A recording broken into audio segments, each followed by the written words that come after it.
सद्गुरुदेव भगवान की जय।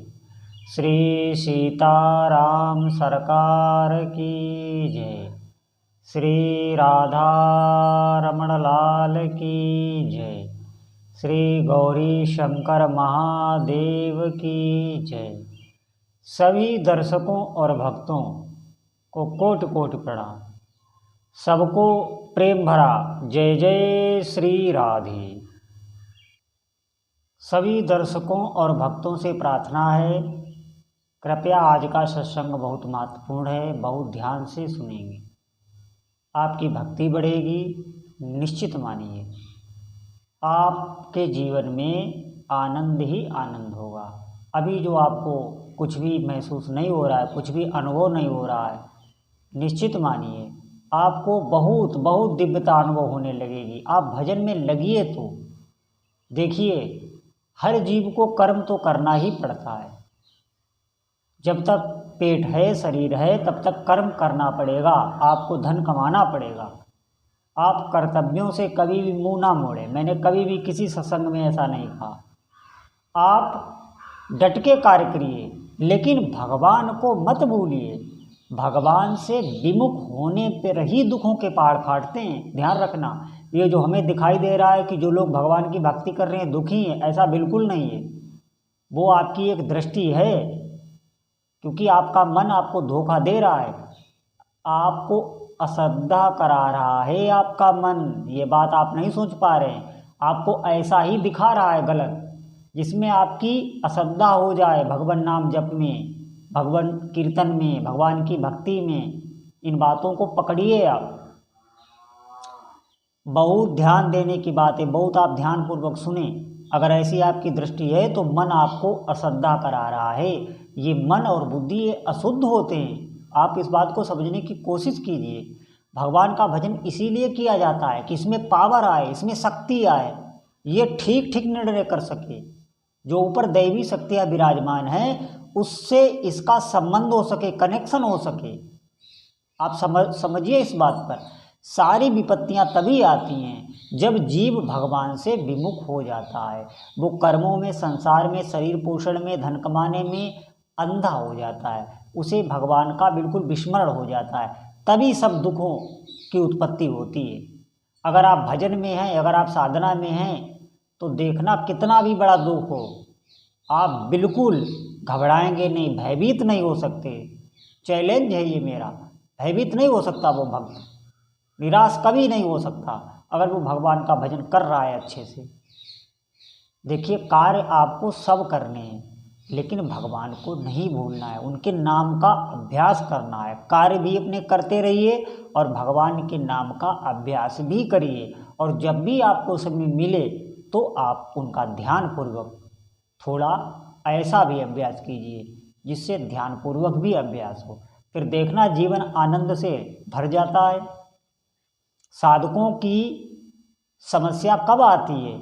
जब हम भगवान से विमुख होने लगते हैं, बिल्कुल विस्मरण होने लगता है और संसार में बिल्कुल घुल मिल जाते हैं। तो संसार की जितनी भी समस्याएं हैं उनमें हमें बहुत सुख दुख क्लेश का अनुभव होने लगता है। अगर आपका थोड़ा सा भी भजन हो रहा है, भगवान की तरफ चिंतन हो रहा है, तो ये संसार के जितने भी दुख हैं ये आप पर कोई भी प्रभाव नहीं छोड़ सकते।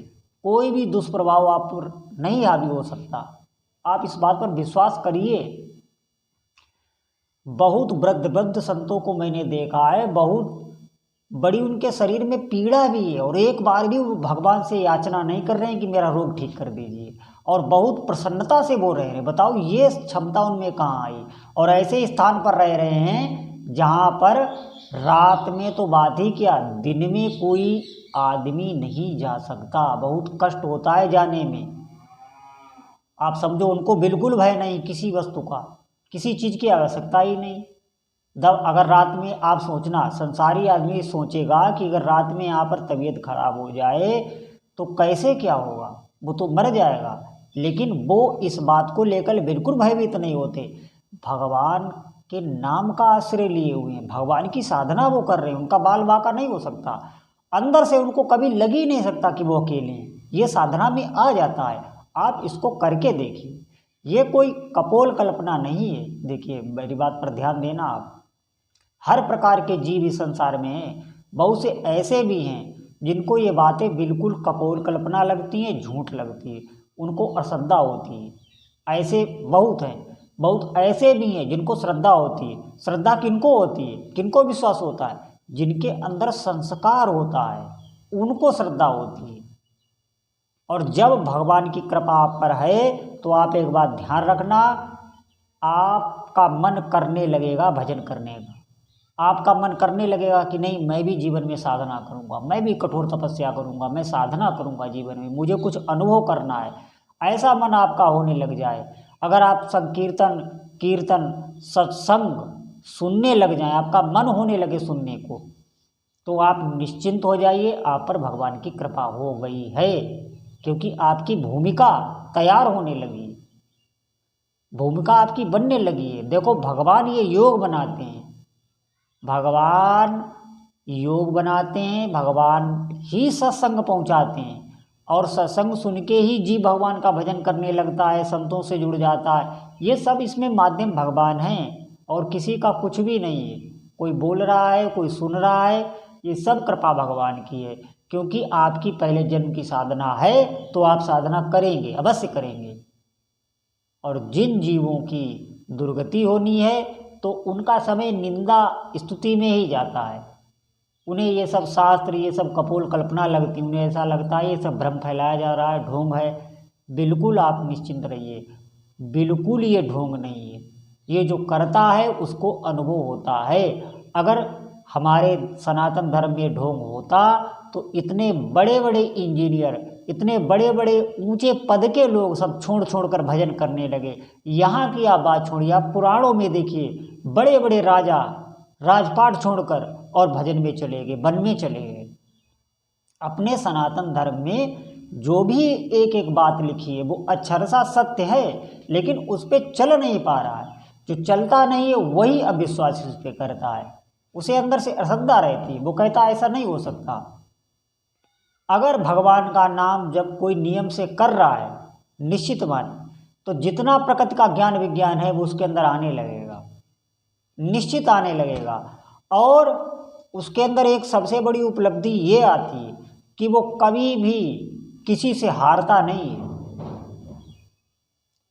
कोई भी काम उसे कभी परास्त नहीं कर सकता, क्रोध उसे कभी परास्त नहीं कर सकता, लोभ मोह ये कोई उसे परास्त नहीं कर सकता, जो भी भगवान के नाम का आश्रय लेता है। ये बात ध्यान रखना।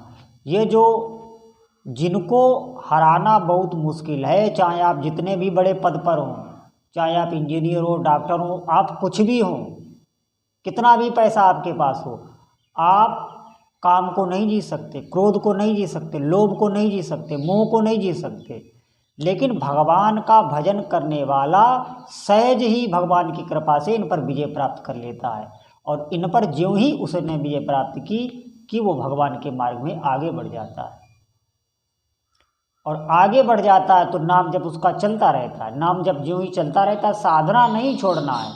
क्योंकि ये ऐसे डकैत हैं जो बहुत ऊंचे से भी गिराने की क्षमता रखते हैं।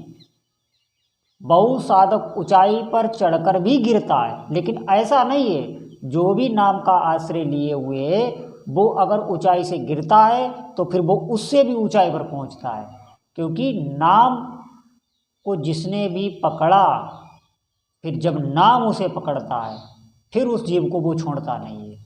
बिल्कुल समझिए, नाम को डोरी कहा गया है और भगवान को पतंग कहा गया है। आपने डोरी पकड़ ली, आप खींचते रहें, पतंग आपके हाथ में होगी। सच मानिए ऐसा ही है। तो नाम का आप आश्रय लीजिए, और कोई साधना बची नहीं। आप करके देखिए, कोई साधना ऐसी नहीं है जो आप इस कराल कलिकाल में कर पाएँ। इतना चित्त चंचल हो गया है, इतना ऐसा वातावरण हो गया है, यज्ञ हवन आप कुछ भी शुद्ध नहीं रहा। पहली बात तो ये है। आप क्या करेंगे, कहाँ से वस्तु लाएंगे? नाम आप निरंतर जप सकते हैं, कार्य करते हुए जप सकते हैं। इसमें आपको अभ्यास बनाना पड़ेगा। जो भी आपके इष्ट देव हैं, किसी का भी आप अभ्यास बनाएं। सामर्थ्य आप में है, बहाना कोई नहीं चलेगा। सामर्थ्य आप में पूरी है। जब हम बुराइयों में सामर्थ्य हमारे अंदर आ जाती है तो नाम जपने में वही सामर्थ्य हम क्यों नहीं लगा सकते? मन आपको जलाएगा, आपको हटाएगा। आपको सत्संग सुनना है, सत्संग का आश्रय लेना है, नाम जप करना है। थोड़े समय बाद आपको अनुभूतियाँ होने लगती हैं, क्योंकि जब वो पिछला कुछ मल हटा देता है उसके बाद अनुभूतियाँ होने लगती। तब तक आपको दृढ़ता से चलना है। ये इतना परिश्रम इसीलिए किया जा रहा है कि वो जो थोड़ा समय है वो आपका कट जाए, फिर आपको खुद अनुभव में आने लगेगा, आप खुद बोलने लगेंगे। ये कोई ऐसी वस्तु नहीं है, आप खुद बोलने लगेंगे। तो सभी भक्तों से निवेदन है कि आज का इतना ही मार्गदर्शन है, आप साधना में लगिए, भगवान से विमुख मत होइए। भगवान से विमुख हुए कि आपके जीवन को कष्ट घेर लेंगे, विपदा घेर लेगी। और भगवान के अगर आप सम्मुख रहेंगे तो कोई भी कष्ट, कोई भी विपदा आपको परास्त नहीं कर पाएगी। बोलो जय जय श्री सीताराम।